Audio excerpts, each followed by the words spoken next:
Mes très chers compatriotes, en ces instants critiques pour notre nation, je m'adresse à vous avec la gravité et la solennité qu'impose la situation.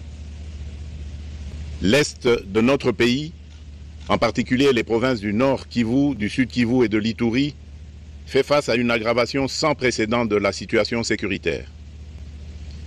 Les forces de défense du Rwanda, en soutien de leurs marionnettes du M23, poursuivent leur entreprise terroriste sur notre territoire, semant la terreur et la désolation parmi nos populations. Je partage avec vous la douleur et l'indignation face à ces attaques barbares. Ces actes ne sont pas seulement une attaque contre la République, mais une offense à l'histoire et à la dignité de notre peuple. En ces moments difficiles, je vous appelle à la résilience et surtout à la résistance. Face à cette situation, permettez-moi de vous rassurer. Une riposte vigoureuse et coordonnée contre ces terroristes et leurs parrains est en cours. Nos vaillantes forces armées de la République démocratique du Congo, symboles de courage et de patriotisme, sont pleinement mobilisées, prêtes à défendre chaque centimètre de notre territoire. J'ai personnellement convoqué et présidé des réunions de crise avec une équipe restreinte du gouvernement, le haut commandement militaire ainsi qu'une réunion interinstitutionnelle afin d'évaluer les récents développements de la situation et de lever les options pour repousser les agresseurs et reconquérir chaque parcelle de notre territoire. À cet effet, j'ai nommé ce 28 janvier le général-major Évariste Somo Kakule au poste de gouverneur militaire du Nord Kivu pour renforcer la coordination des opérations militaires et restaurer l'autorité de l'État. Parallèlement, nous avons engagé d'importantes démarches diplomatiques, notamment au sein du Conseil de sécurité des Nations Unies, ainsi que dans le cadre du processus de paix de Luanda, auquel nous restons pleinement engagés malgré les obstacles.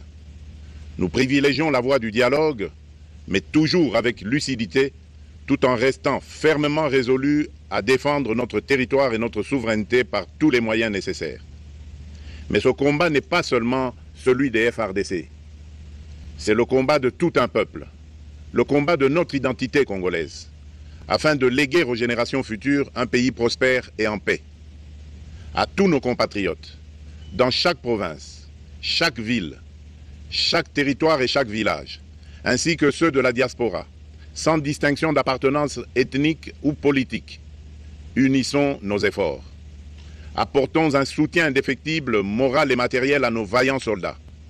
Mobilisons-nous comme un seul homme pour défendre notre souveraineté et sauvegarder notre intégrité territoriale.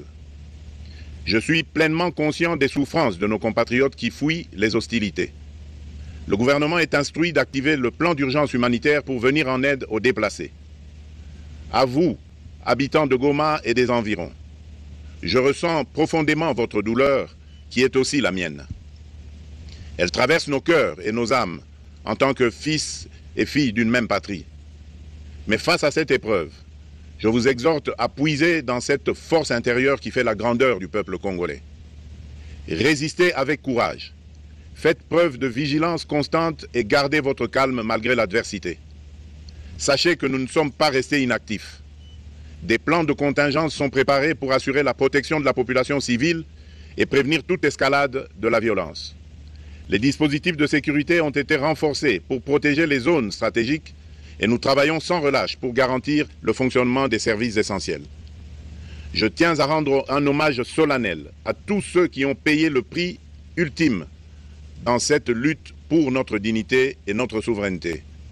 J'ai une pensée pieuse pour le général-major Peter Chirimwami, gouverneur militaire du Nord Kivu, tombé les armes à la main. Je m'incline avec respect devant la mémoire de tous nos militaires et de tous les Wazalendo tombés sur le champ d'honneur. Je pense aussi aux soldats de la mission de la communauté de développement d'Afrique australe, la SAMI DRC, qui combattent à nos côtés, aux casques bleus de la MONUSCO qui ont sacrifié leur vie pour la paix, ainsi qu'aux innombrables civils victimes de la barbarie ennemie. Leur courage et leur sacrifice ne seront jamais oubliés. et nous portons leur flambeau avec la ferme détermination d'achever leur noble combat. Je voudrais ici interpeller directement la communauté internationale et l'Union africaine. Le Rwanda continue de violer ouvertement et sans scrupule les principes fondamentaux de la Charte des Nations Unies ainsi que les accords régionaux. Pire, ces agissements se déroulent dans une impunité totale et ce, avec un mépris manifeste des règles internationales et des valeurs que ces institutions sont censées défendre. Cette attitude arrogante, qui ne cherche même plus à masquer ses forfaits, est une provocation inacceptable à l'égard de notre souveraineté et de la stabilité régionale.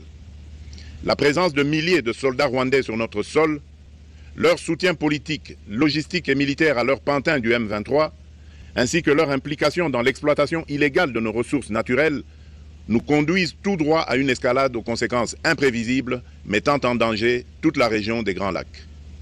Votre silence et votre inaction face à la barbarie du régime de Kigali et aux atrocités perpétrées par ces supplétifs sur notre territoire constituent un affront non seulement à la République démocratique du Congo, mais également aux valeurs universelles de justice et de paix. Le peuple congolais prend acte de cette passivité qui frôle la complicité. Soyez sûrs d'une chose, la République démocratique du Congo ne se laissera pas humilier ni écraser. Nous nous battrons et nous triompherons.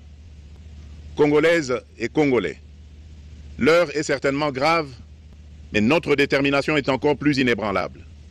Ce moment critique nous offre l'opportunité de montrer au monde ce qui fait notre force, c'est-à-dire notre unité sans laquelle tous nos efforts seraient vains.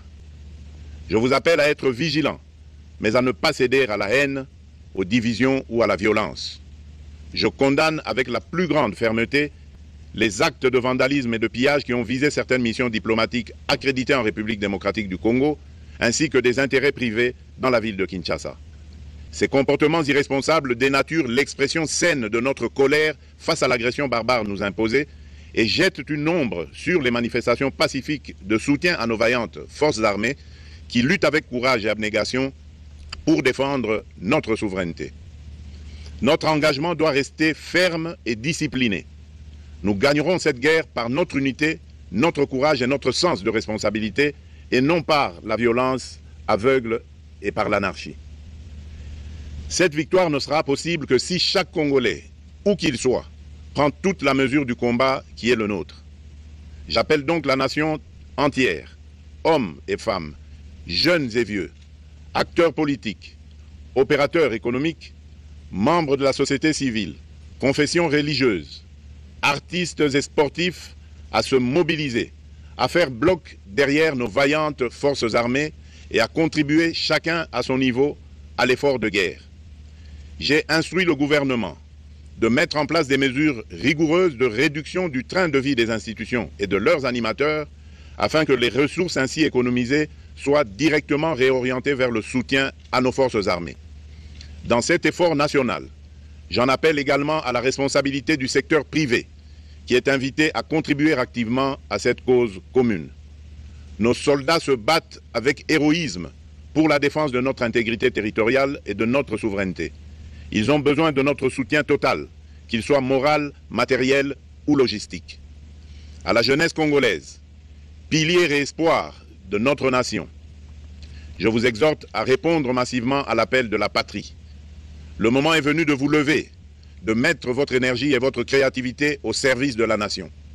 Nous devons renforcer nos rangs et chaque jeune Congolais prêt à défendre son pays a une place au sein de nos forces armées. Enrôlez-vous massivement dans l'armée. Vous êtes le fer de lance de notre projet et votre mobilisation est déterminante pour la victoire finale.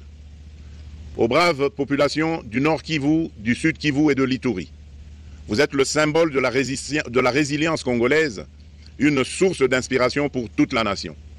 Vous n'êtes pas seuls dans cette épreuve. La République tout entière se tient à vos côtés, unis dans l'espoir et la lutte. Ensemble, nous ferons face et surmonterons cette épreuve. À nos vaillantes forces armées et aux vaillants patriotes Ouazalendo, véritables sentinelles de la souveraineté nationale, je rends un hommage appuyé et vous exprime au nom de toute la République notre reconnaissance infinie et notre fierté inébranlable. Votre bravoure, votre discipline et votre engagement sans faille inspirent et mobilisent tout un peuple déterminé à défendre son territoire. Sachez-le, la République ne vous abandonnera jamais. Votre combat est le nôtre et vos sacrifices ne seront jamais oubliés. Vous incarnez l'honneur de la nation congolaise. À tous mes compatriotes, d'ici et de la diaspora, la République démocratique du Congo ne pliera pas. La République démocratique du Congo ne reculera pas. Je ne vous abandonnerai jamais. J'en fais ici le serment. Le soleil n'a pas cessé de briller sur notre patrie. Ensemble, main dans la main, nous surmonterons cette tempête et nous ouvrirons une ère nouvelle de paix et de prospérité pour les générations futures. Que Dieu bénisse la République démocratique du Congo et son peuple. Je vous remercie.